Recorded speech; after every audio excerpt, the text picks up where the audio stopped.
This is a scientific dictatorship which Bertrand Russell said, and the Huxleys said, both Aldous and Julian Huxley said they would bring in the scientifically controlled society.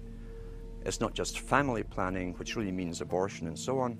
It's global planning, which is literally sterilization and abortion worldwide for the ideal reduced society, and not just across the board, through genetics, through the Genome Project, through the constant IQ testing.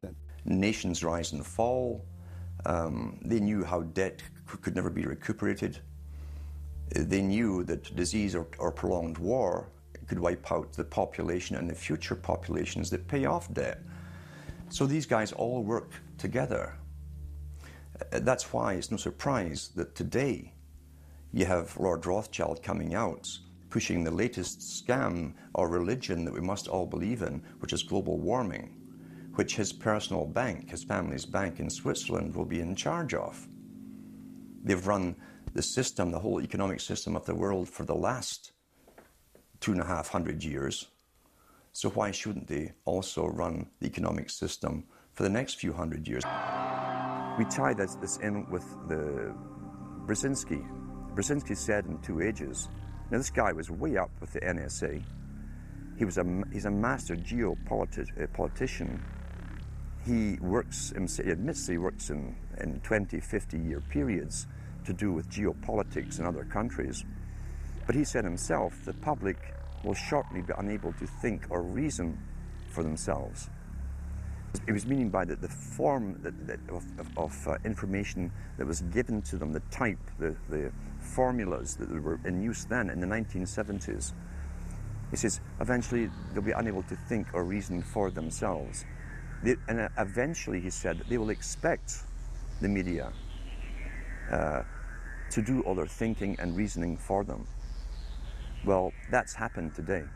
That's why people today can't think outside of the programming from television. In Brzezinski's book, Between Two Ages, he said eventually we shall put presidents in who will have personality cults.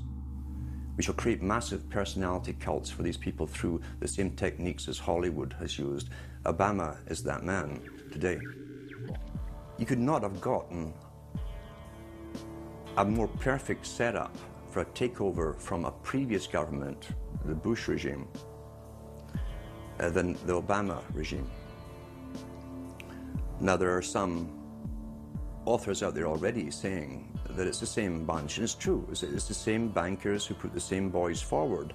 Obama, far from helping the public and giving them something new or giving them more power and say over their own affairs, has actually sided immediately with the bankers who once again have robbed the public blind, and now they must get bailed out by your tax money.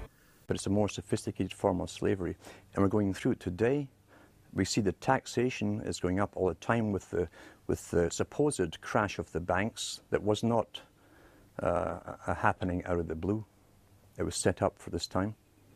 They could have kept it going for another few years if it suited them, and then crashed all the bubbles. But now is the time. As they say in their own writings, now is the time. It's never been written about in any book that I've found as to who gave these guys the authority or permission to be the international bankers for the world. Why would you even need international bankers? Why would any government agree to use them? Why would you need to use them? Why can't any country create its own money? It tells you there was already an existing superstructure, already in existence, maybe 200-300 years ago, to give these guys permission to somehow be the overlords of all money for all countries.